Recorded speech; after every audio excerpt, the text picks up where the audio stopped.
Would it be redundant to say that I have a broken Chevy in the shop? You guys tell me. This is a 2015 Silverado. It has a 5.3 liter V8 and it has a dead miss on cylinder number 7. It also has a pretty distinct ticking noise. Kind of sounds like a time bomb. My spidey sense tells me that those two things may be related.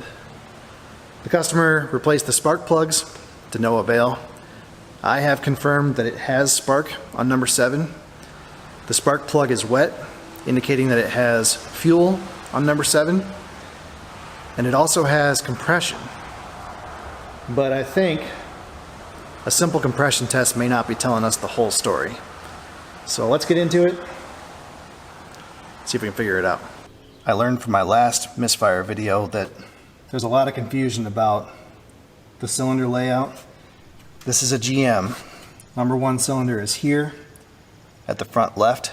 Number 8 cylinder is yonder at the right rear. It goes 1, 2, 3, 4, 5, 6, 7, 8. So number 7 cylinder is that guy back there. I made a whole short about this cylinder layout concept. Then I had a bunch of chuckleheads telling me I don't know my left from my right. So just to clarify that, when it comes to anything automotive, the left and right is as you're sitting in the driver's seat looking forward. That's the left side, even though it's on the right side of your screen. Well, I suspect that this truck has a problem with the active fuel management system.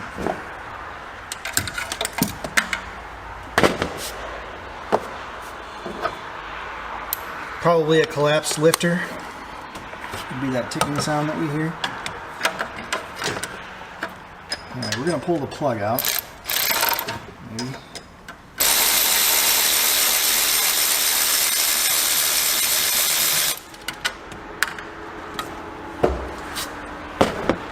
I guess the best way to confirm a collapsed lifter would be to pull the valve cover off and just do a visual inspection. But in lieu of that, we're going to try to do some fancy stuff with the pico scope. I've got a pressure transducer installed in the number 7 spark plug hole. I also have a secondary ignition probe on the number 7 spark plug lead.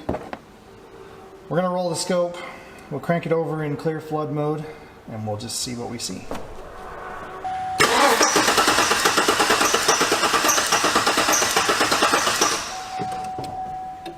This is a picture of what the in-cylinder waveform should look like. So you got a peak here, that's your top dead center compression, goes up to about 180 psi. Then you pull a small vacuum before the exhaust valve opens. That has to do with scavenging. And then basically zero pressure during exhaust. Then it pulls a vacuum here again while it's sucking air in, and then you go back into compression. We have that, but the problem is this compression peak right here, about 27 psi. Gets even worse the longer we crank it. Gets down to about 14 psi. So that's no good. That is not enough compression to run. I would say that's plenty of evidence to go ahead and pull the valve cover off. Hopefully we can confirm that it is a collapsed lifter. If it's not a collapsed lifter, then at least we have the valve cover off. We can do a leak down test and see where the problem may be.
that'll do it. What a bummer. Truck's only got 140,000 miles on it. It's pretty clean otherwise. Things been pretty well taken care of, but yeah, didn't stop it from having some major problems. Intake's got to come off. The cylinder head's got to come off. If it needs a camshaft, that's even worse. I think book time is like 12 hours to do the lifter. And then if you do the camshaft, it's like 20 hours. But of course, GM has to take a cue from the Chrysler playbook, put a freaking safety lock on every single connector.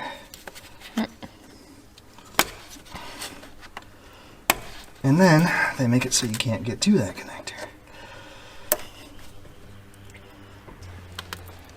Why, GM? Why would you do that?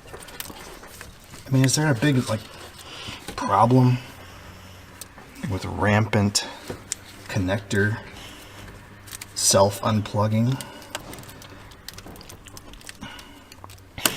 Come on, you son of a biscuit. Well, we all know I know nothing about whatever you just said, so I can't really answer. Off that purge valve. I don't know what else you can do besides break the locks.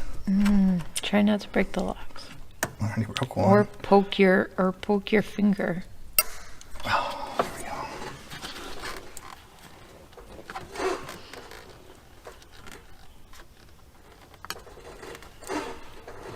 Oh, who designed this effing thing? Language. Alright, I'll tell you how we're gonna fix that. Silver lock. Try and find it. And I still can't get it off. There. Stupid. Everything's got one. Every coil connector, every injector connector. Well, it's probably because... Not the water temperature sensor. What are they going to do? I mean, the thing could explode at any minute if the water temperature sensor unplugs. What's up? I was going to do the oil change. Okay. So. I'm going to move that Equinox. Yep, I got it. And you got to move that toolbox because it probably won't fit past that. Yep, got it. Is that locked? Yes. It's light and nimble. I don't know what you're complaining about. Where are you going with that thing? Are you on the struggle bus over here? Well, I tried pulling it, and then all my trainings kicked in, and it's like, oh, don't pull, you need to push, you don't want to hurt your back. And then I'm like, well, I can't steer it and move it.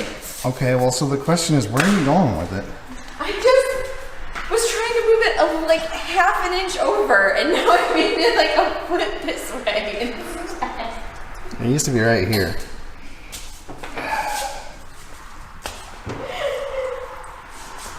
See, it doesn't steer. Should I put down the camera and offer some assistance? Yeah, you're learning about gravity. Thanks to our floor subsidence. Hook your sled dog up to it. My sled dog is too busy trying to help me. Success. Now you gotta fold the arms back in before you can... Yeah, you got it. She's got it, pup. Don't worry.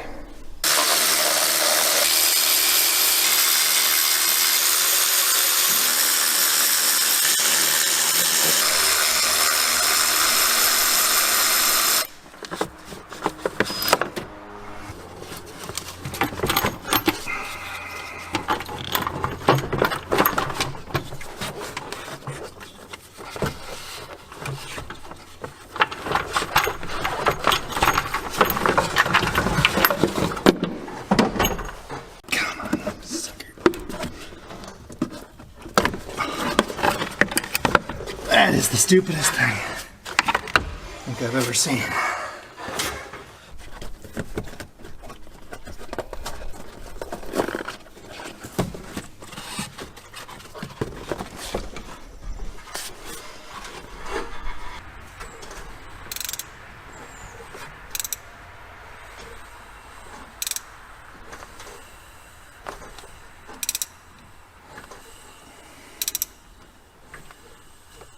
Okay. Well, that should be pretty close to top dead center, cylinder 1.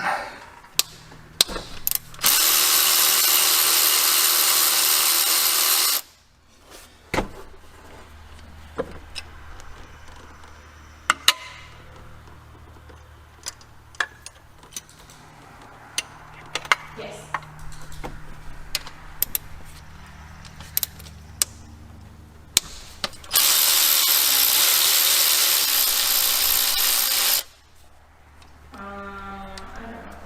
I mean, you have an account with you guys?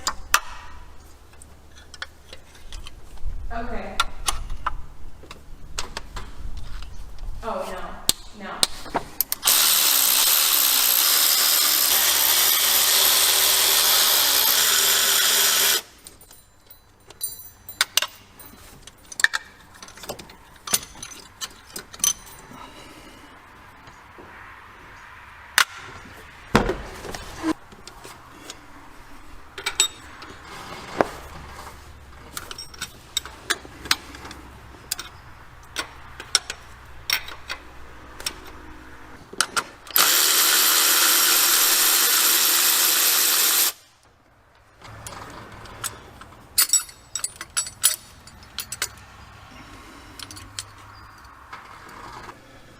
Oh, GM says these lines are not reusable. They must be replaced.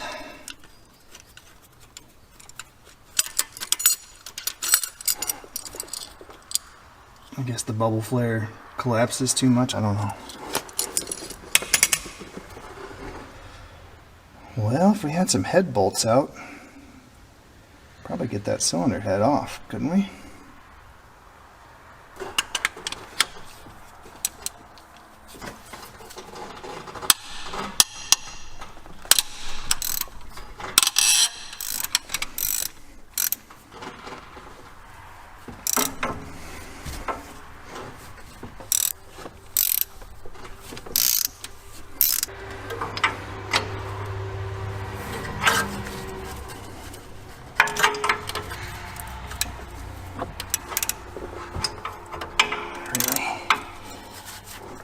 Can't get them without taking the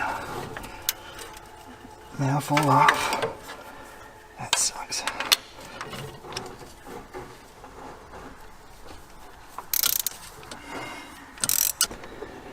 Well, I think we're gonna take that manifold clear out of there. I was starting to get nervous since we hadn't got the torch out yet.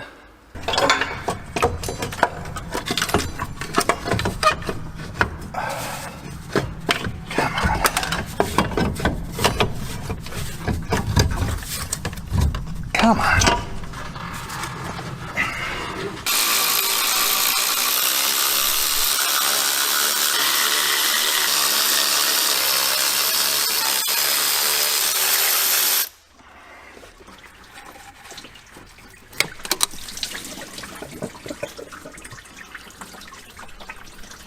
It sucks you can't really drain the coolant out of the block. The lower radiator hose is right here.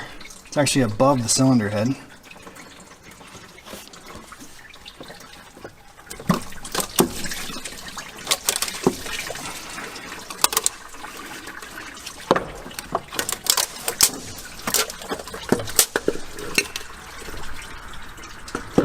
Okay, got a couple grounds.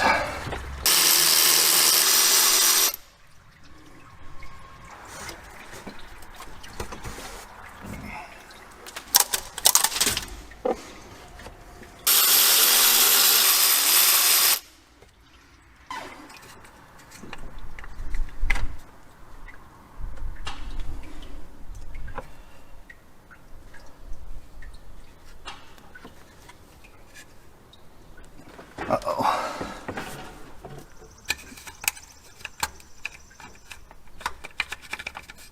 Why don't you want to come out of there?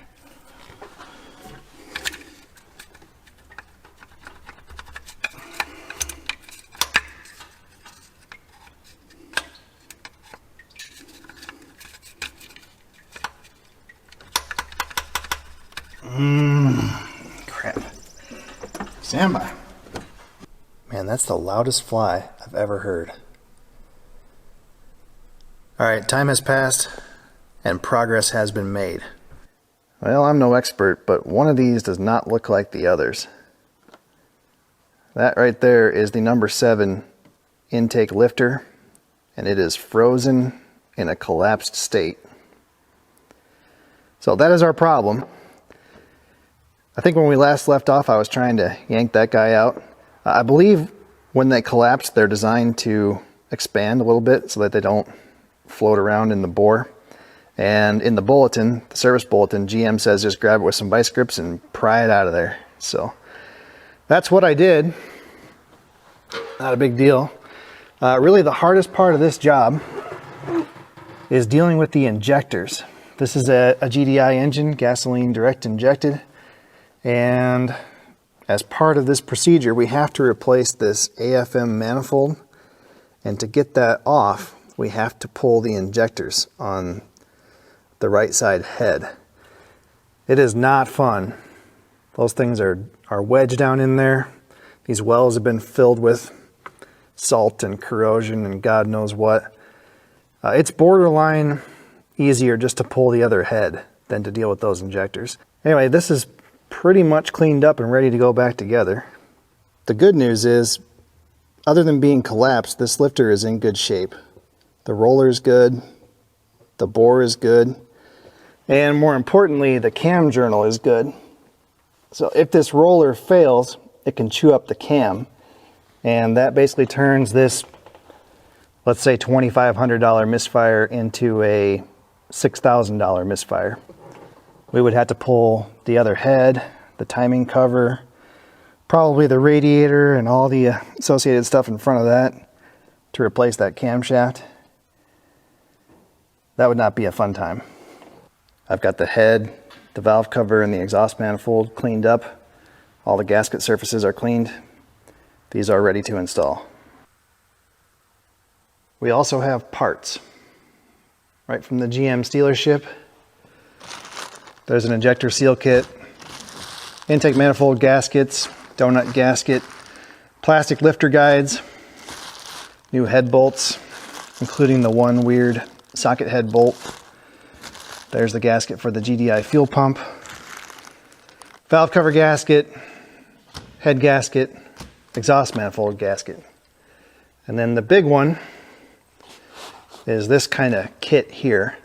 I ordered all these parts based on the TSB, the service bulletin, and they say to replace the AFM manifold. I'm not exactly sure why, but GM really wants you to replace this, to the point that they won't even sell you the AFM lifters unless you buy this whole kit that has the fuel pipes and the manifold. That's the lifters right there, and they would not sell them to me separately. I had to buy this whole kit. Anyway, everybody always wants part numbers. I'm not going to give you part numbers. Just go to the dealership, give them your VIN number, tell them what you want. Expect to pay around $1,000, maybe $1,100 for all these parts if you're just walking in off the street. But I would not go aftermarket on something like this. Just stick with OEM parts. There is a tool you can buy to remove these injectors. It threads in where the bolts go. Then it has these J-bolts that hook underneath the rail, and you crank down on some nuts and it's supposed to pull the injectors up. I'm not sure how well that works. What I did was I hosed them down with some penetrating oil, just filled the wells right up. Then I left them overnight. And then I used 2 pry bars. This little guy here will come in from behind, and I can hook right underneath of the clip that holds the rail to the injector. And then the other bar, I can come in underneath of the rail itself and then just try to work the 2 bars together. And on mine, the first cylinder, number 1, or number two, it started coming out first, and then this one at the back, the 2 in the middle were the hardest. But yeah, just slowly working them, and they finally pulled out. I have seen pictures online of bent fuel rails from people trying to get them out. So yeah, I mean, it is what it is. It's got to come apart. So I guess if you break something, it's going to have to be replaced. We need to install new seals in the injectors. There's some special tools to do this. Of course, I don't have them, so we're gonna try to get by without them. I did this one as a proof of concept, and it seemed viable. So let's see what happens here. Gotta get this clip off. There we go. You can see the marks here where I pried up on that fuel rail. I mean, I don't know what else you can do. You gotta just get physical with it. Would have been nice if they would have designed it so you could get that manifold off without pulling the injectors. But I guess that's asking too much.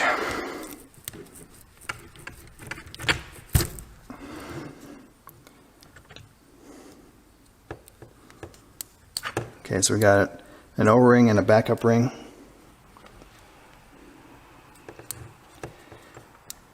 Nice thing about fuel, though, everything's clean.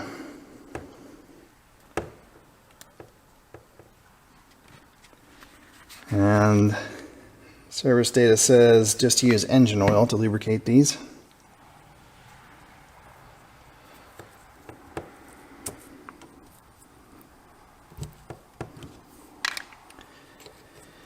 Comes with a new clip, which we will use.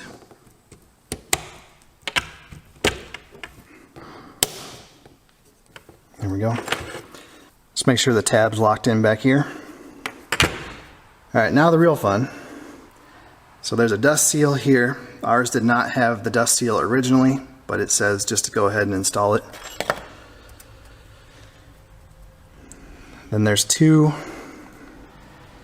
Teflon seals that we had to fit down on the shaft of that injector. And there's a special set of tools you can buy. It's basically a cone that expands that seal, lets it fit over the end.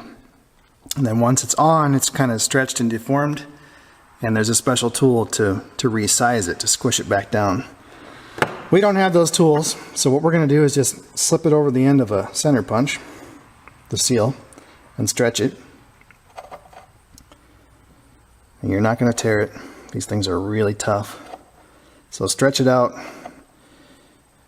you know, way past the point where you feel comfortable. Let it sit for a few seconds, and then hopefully it'll be stretched enough we can get it over. There we go. There's one.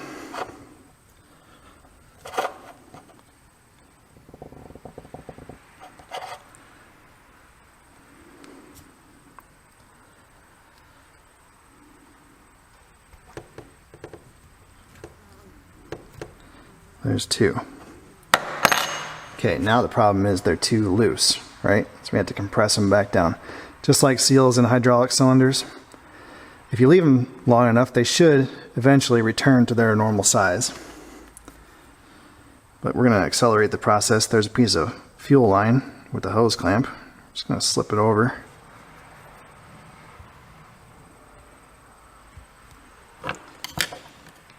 And we'll crank that down. Alright. Alright, a couple minutes later.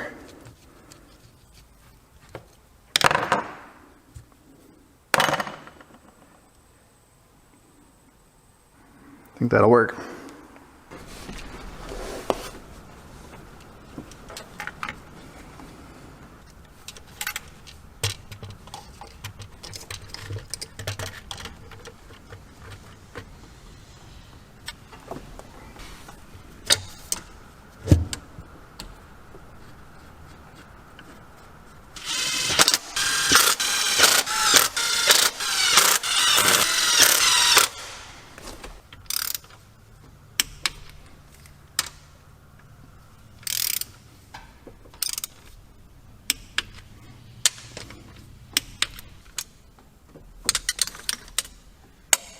We're supposed to torque it in 2 passes. Once at 11 foot-pounds and once at 22.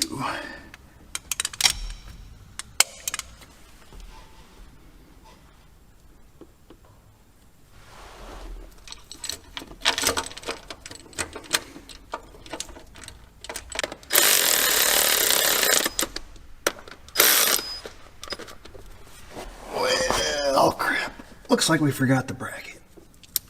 So.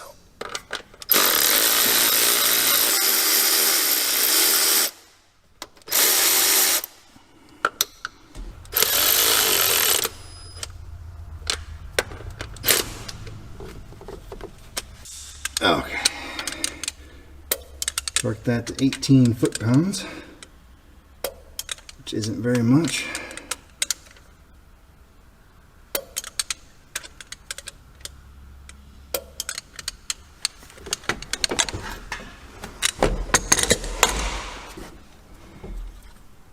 Service data says not to lubricate those lower seals when you install the fuel rail.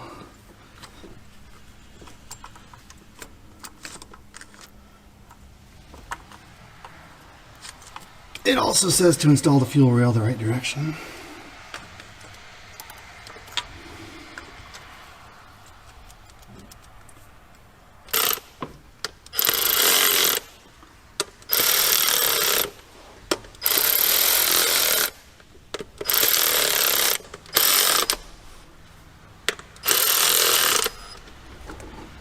Well, I sure hope that worked.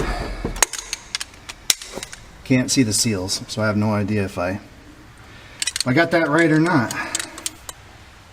18 foot-pounds again.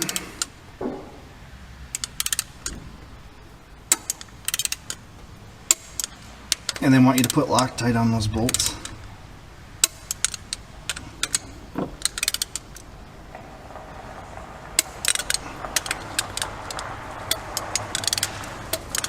Morning. Morning. We're in deep now. We're in deep now.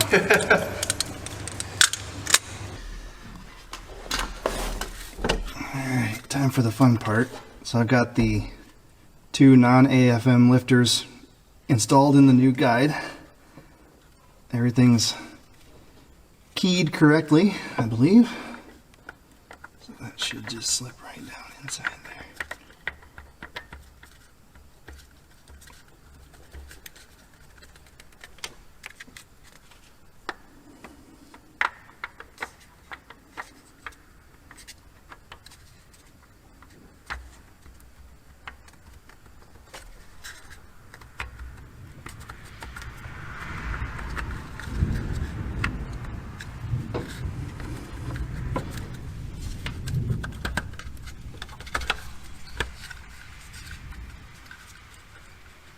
That should be it. 106 inch-pounds.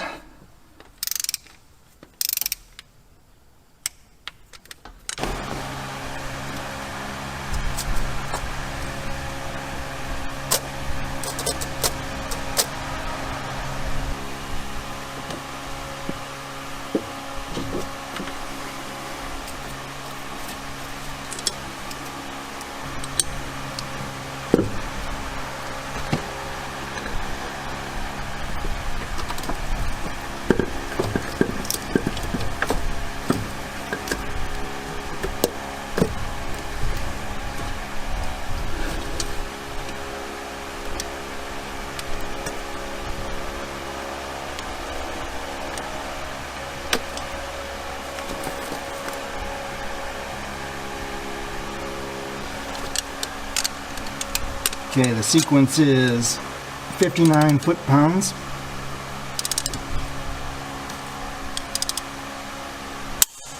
Start in the middle, work your way towards the outside.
There is no real valve adjustment. It's all kind of built into the clearances when they make the engine.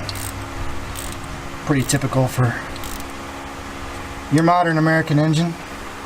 We're supposed to do... I'm not sure which one we're supposed to do. I think we're supposed to do exhaust on 3, which would be this one. Tighten it. And then exhaust on 4 and 5, which would be this one here. Okay, intake on 7, which would be that guy there.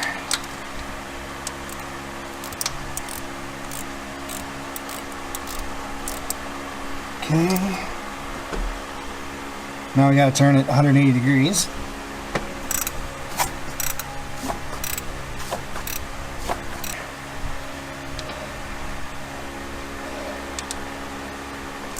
So we're gonna do both on number 1. So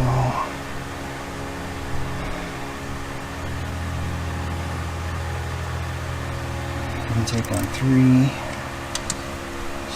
Which is this guy here. Okay.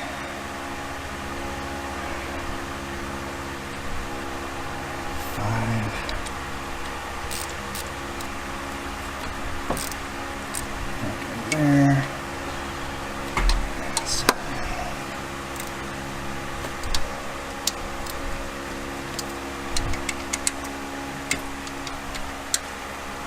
Okay, so we should have them all. I'm not sure why they make you go through all that. Alright, we gotta torque those to 22 foot-pounds.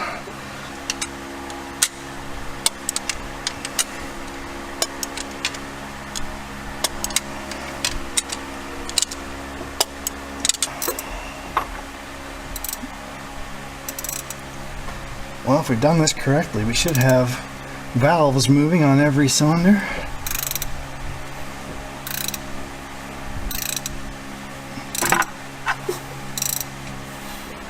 Hey, we got the one back that we were missing.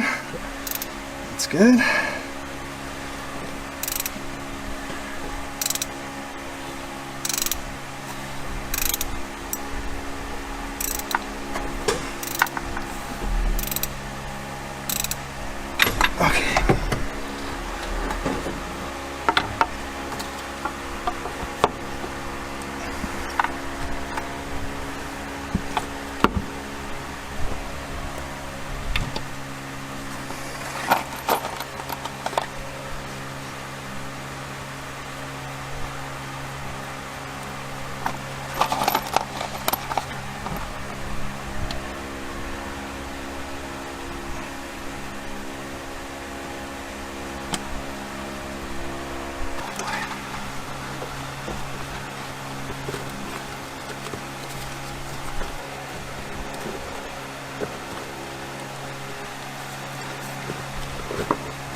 sure there's a torque spec for that.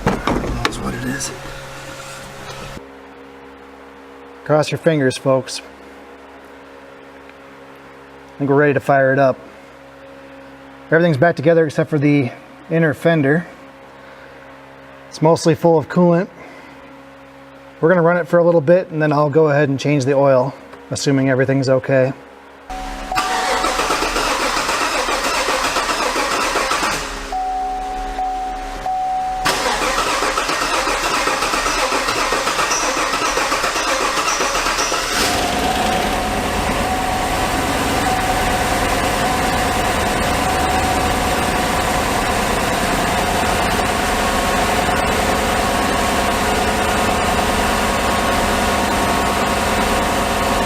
Sounds like all 8.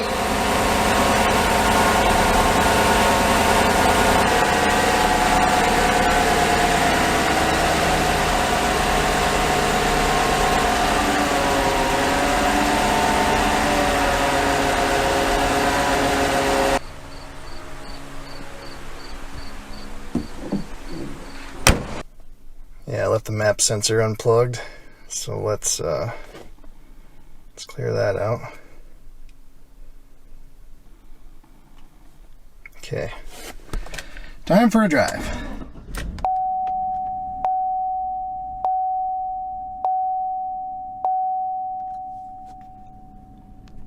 Well, I don't know what's going on. I'm getting misfires on cylinder number 8 under load.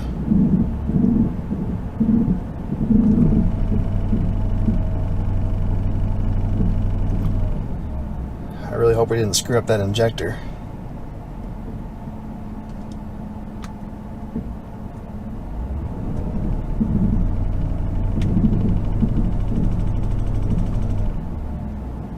Yeah, it's not doing anything.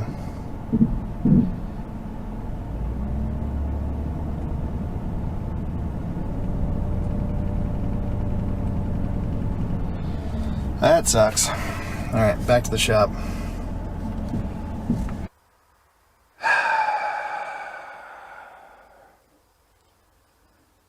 My patience is all used up. We've got a misfire, cylinder number 8. It runs fine at idle. It runs fine with no load. As soon as you put a load on it or try to drive it, number 8 cylinder just falls on its face. It has good spark. It has a new spark plug. I tried swapping the wires. That is not the problem. The only thing that we changed or messed with is the injector. I ran an injector balance test. These are the results. So it's actually pretty easy to do on a GDI engine because it has a rail pressure sensor. So all it does is it shuts off each injector one at a time, and then it measures how much the rail pressure increases when that injector is not firing. And the numbers, they're kind of all over the place. I think what's happening is the left bank here is how it should be. The right bank, these numbers are higher than normal because they're trying to compensate for number 8 cylinder. It's only at 4.7. These numbers are in PSI, but the units are kind of irrelevant. It's just the difference between them that matters. So yeah, obviously something's going on here. Anyway, I bought a new injector. That's it right there. We're going to install it along with new seals for the other 3 injectors.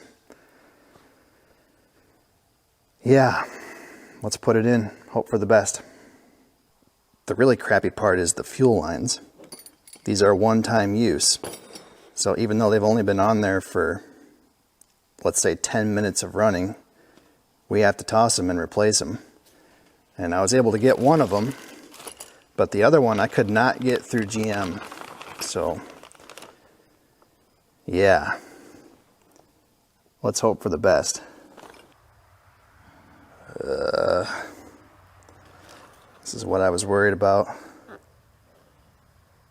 Come on, look at the quality of that plating. Why are they plated? The GM line is stainless steel. Yeah, there's no way I'm going to put that on. What a bunch of crap. So is this crappy, poorly plated Dorman part a bigger risk than reinstalling the slightly used part? I really don't know. Man, I'm trying to think about the last time I worked on an actual car. 4-bolt wheels even. Anyway, we're back together. I chose not to install this shady Dorman fuel line or my new other fuel line. I put the old ones back on. We're gonna run it like that for now until I can get the correct fuel line from the GM mothership. Hopefully they'll have it for me soon. I think it'll be safe enough to run it that way for a little while. You gotta be kidding me. Now we got a dead miss on cylinder 6. It was fine before. Now it's not fine.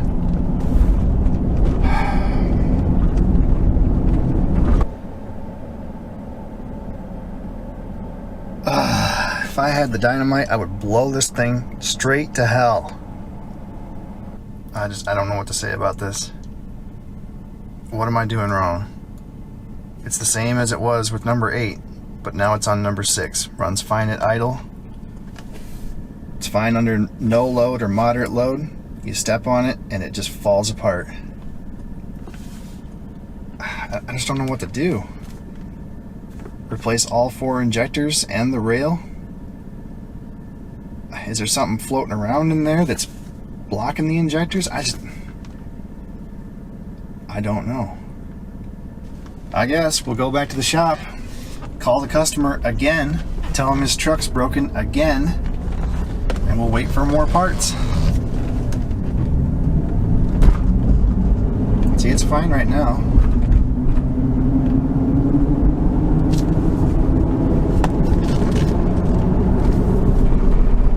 There it is. I just don't know.